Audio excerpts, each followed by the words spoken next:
So I've got this group of friends that I've kicked it with for the longest time. There's Vinny and Lauren. I've got a couple other, but they're kind of my posse, the ones that I'm always with. Vinny and I go way back. Vinny is, how you would say, my boy. He's the one I used to always get in trouble with growing up. You know, never too much, just mischief here and there.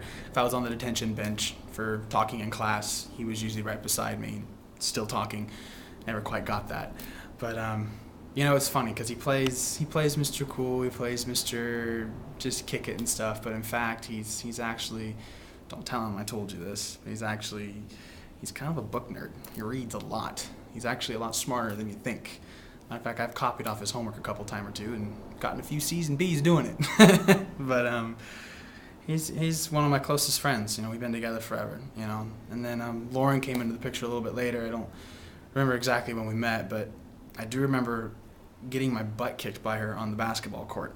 This girl can shoot hoops. Like, Vinny and I, we were always the duo. We always tore things up, shot hoops, won games, made a couple bucks here and there, hustle flow kind of thing. Of course, then Lauren comes around and hustled us back, so we had to learn a few things back and forth. But she's a cool cat, has a good head on her shoulder, and she was always just kind of like the guiding light, you know. She's the one that had the job that had to go to after school, and she was the one that was studying for that test. And to be honest, there's quite a few tests I probably would have never passed if it wasn't for her saying, hey, don't you have something going on next week?